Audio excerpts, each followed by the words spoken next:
Ouverture aujourd'hui à Yamoussoukro de la deuxième édition de la Journée nationale du cacao et du chocolat. Le prix du kilo de cacao revu à la hausse. La Journée internationale des personnes âgées célébrée aujourd'hui en Côte d'Ivoire, des activités dans plusieurs communes et villes. Enfin, au Burkina Faso, le général Gilbert Diendéré, auteur du récent coup d'État manqué, remis aux autorités de la transition. Voilà donc pour le sommaire. Bonsoir à tous. Le cacao et les acteurs de la filière ont été célébrés aujourd'hui à Yamoussoukro lors de la deuxième édition de la Journée nationale du cacao et du chocolat. Une cérémonie en présence du président de la République. L'occasion pour Alassane Ouattara d'annoncer une hausse du prix d'achat Borchamp du cacao. De 815 francs, il passe à 1000 francs CFA. Autre bonne nouvelle pour la Côte d'Ivoire, premier producteur mondial de cacao. Le siège de l'Organisation internationale pour le cacao, basé à Londres, en Angleterre, sera délocalisé à Abidjan. À noter que deux facteurs ont contribué à cette relocalisation, la Côte d'Ivoire ayant renoué avec la croissance après une décennie de crise politico-militaire et la mise en place d'un bon niveau de sécurité dans le pays. Toujours à Yamoussoukro, journée très chargée ce jeudi pour le chef de l'État Alassane Ouattara et les membres du gouvernement. Après donc l'ouverture de la Journée nationale du cacao et du chocolat, ils ont pris part cet après-midi à un conseil des ministres extraordinaire. Leurs travaux portent notamment sur la hausse du prix d'achat Borchamp du cacao. Présidentielle 2015 en Côte d'Ivoire. La commission électorale indépendante annonce que la liste électorale est disponible depuis hier, 30 septembre. On dénombre un peu plus de 6 millions d'électeurs. Le nouveau découpage électoral présente 19 841 bureaux de vote. Autre actualité, c'est aujourd'hui la Journée internationale des personnes âgées. L'événement qui en est à sa 25e édition veut promouvoir le développement d'une société pour tous les âges. Je vous le disais, plusieurs célébrations en Côte d'Ivoire, notamment dans les communes de Port-Bouët et d'Anyama. Les personnes âgées ont bénéficié de séances gratuites de dépistage, notamment de l'accident vasculaire cérébral. Les personnes du troisième âge célébrées ce jeudi 1er octobre 2015. Le 1er octobre de chaque année a été initié par l'ONU le 14 décembre 1990 comme Journée internationale des personnes âgées. Cela pour inciter les États à prendre en compte les préoccupations liées au vieillissement dans leur politique sociale. En Côte d'Ivoire, la Direction régionale des affaires sociales Lagune 1 d'Abidjan a choisi cette journée pour effectuer des consultations gratuites et des dépistages de certaines maladies liées au vieillissement dans la commune de Port-Bouët. Qui dit âge avancé dit survenue des maladies métaboliques. Faire passer les personnes âgées devant les infirmiers et les médecins pour qu'on puisse déceler les maladies métaboliques latentes pour que ceux qui sont dépistés positifs prennent leurs dispositions et font leur suivi médical à l'hôpital. Une initiative saluée par les personnes du troisième âge. Vous voyez, pendant tout le temps que nous travaillons, nous étions assurés. À la retraite, on n'a plus droit à l'assurance. Si ça pouvait se répéter, ne serait-ce que tous les 6 mois ou bien une fois par an, vraiment ça pourrait nous faire plaisir. Les personnes du troisième âge sont exposées à plusieurs maladies telles que le diabète, l'hypertension et les maladies cardiovasculaires. La célébration de cette journée qui leur est dédiée est donc l'occasion d'attirer l'attention des autorités administratives et politiques sur leurs conditions de vie. La Journée internationale des personnes âgées a été aussi célébrée dans la commune d'Anyama. Des centaines de seniors ont répondu à l'appel de la direction régionale Lagune 2 qui les a invités à être des instruments au service de la cohésion sociale pour des élections apaisées comme souhaité par le ministre d'État, ministre de l'Emploi, des Affaires sociales et de la formation professionnelle. Il y a toute une famille, donc nous les exhortons de s'impliquer dans ce processus électoral-là pour véhiculer le message du gouvernement le message du président de la République pour ces élections apaisées. Un fauteuil roulant a été remis à Dame Chapi Catherine, 99 ans, premier bébé né du village de Zonzonkwa, qui abrite aujourd'hui la ville d'Anyama. Un commentaire de Doigt de Laser. Les personnes du troisième âge ont également été célébrées à Daoukro, dans la région du Ifou. La direction de la protection civile les a incités à l'exercice physique pour maintenir une bonne santé. Un commentaire de Herman Niamia. Mettre à contribution pour le développement de la Côte d'Ivoire. Brève allocution de la secrétaire générale de préfecture de Daoukro, puis c'est parti pour 2 km de marche. 2 km à pied à plus de 60 ans, pas toujours facile. Mais le sport est un bon remède et en pareille circonstance, tous les soutiens, y compris celui des petits-enfants, sont bons pour tenir la route. Si vraiment ça pouvait se répéter, quelquefois, ce serait bien. On peut toujours continuer, on ira jusqu'au bout. Aller jusqu'au bout et après une trentaine de minutes, nos seniors sont à destination. La place Henri Konabédié. Ici, étirement et mouvement gymnique a même de faire mentir l'artiste. Laissez-vous maintenant.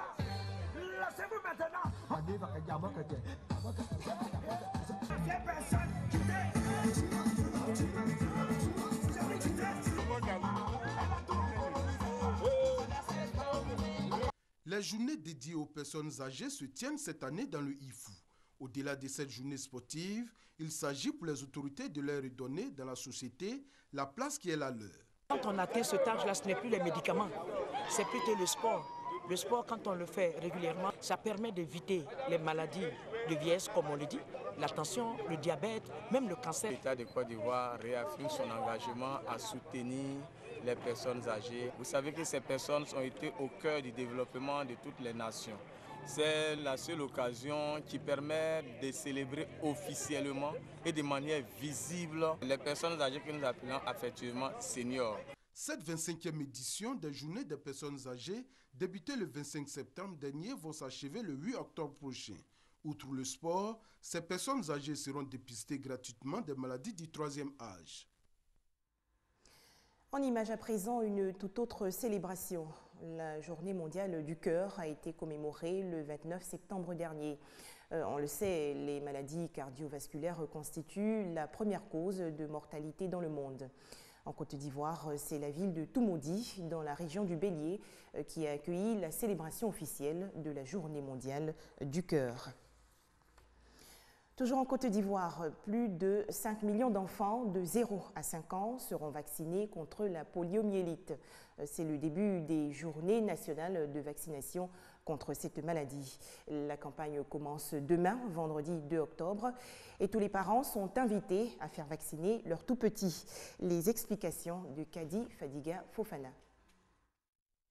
Les journées locales de vaccination contre la polio démarrent ce vendredi 2 octobre. Pendant 4 jours, plus de 5 millions d'enfants de 0 à 59 mois vont recevoir les 2 gouttes qui sauvent de la poliomyélite, une maladie invalidante. 49 districts sur 82 sont concernés par ces journées locales de vaccination qui sont synchronisées avec 10 pays de la sous-région. Certes, des efforts ont été déployés pour mieux lutter contre la polio. Depuis 2011, aucun cas de polio détecté, mais la vigilance est tout de même recommandée. Pour arriver à ce résultat, il a fallu 18 ans de lutte, 18 ans de porte-à-porte pour convaincre les parents de laisser vacciner leurs enfants. Une stratégie payante, puisqu'aujourd'hui, la Côte d'Ivoire procède à l'introduction du vaccin injectable. Le polio oral que nous administrons, il est utilisé dans les zones où il y a l'épidémie, c'est-à-dire où la maladie existe.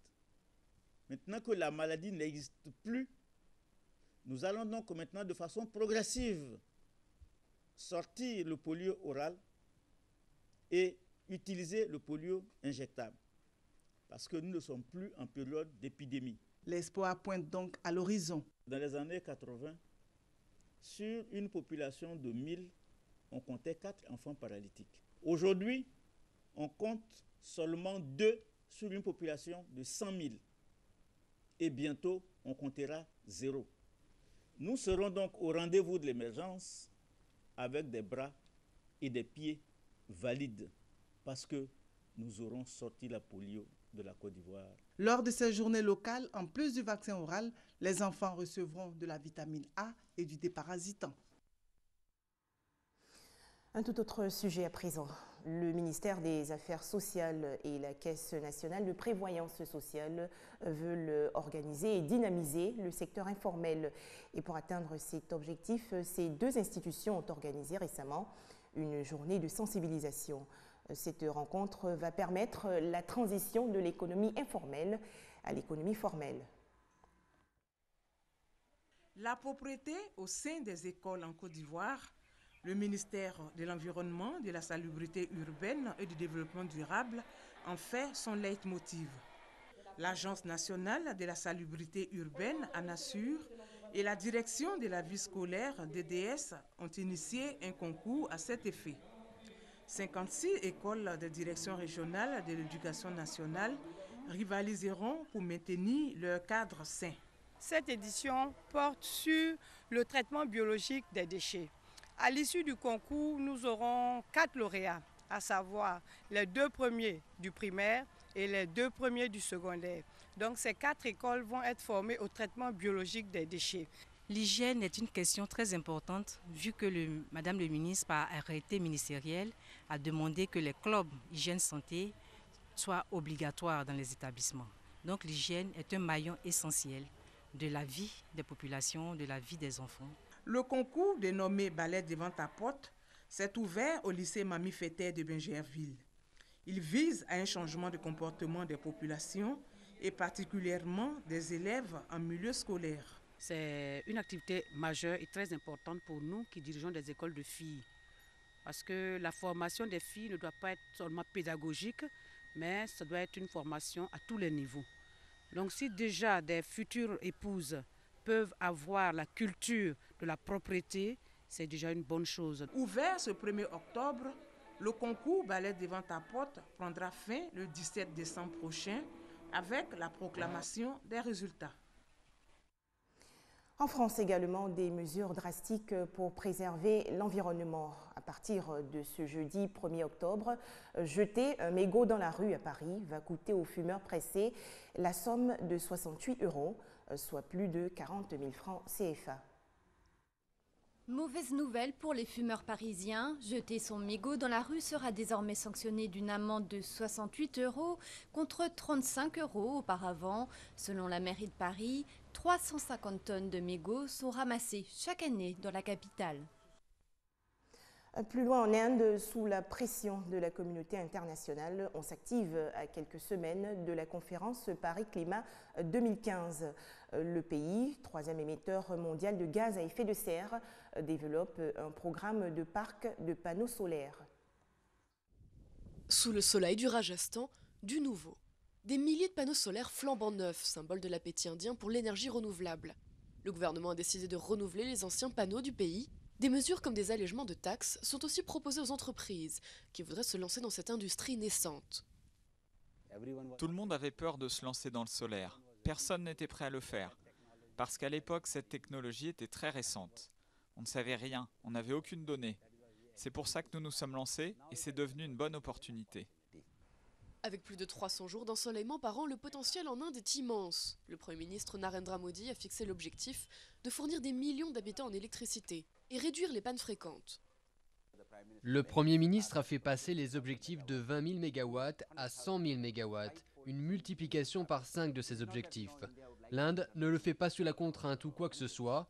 De nous-mêmes, nous pensons que c'est bien pour la planète et aussi pour le pays. C'est l'autre enjeu, et il est diplomatique. Redorer le blason indien face au réchauffement climatique.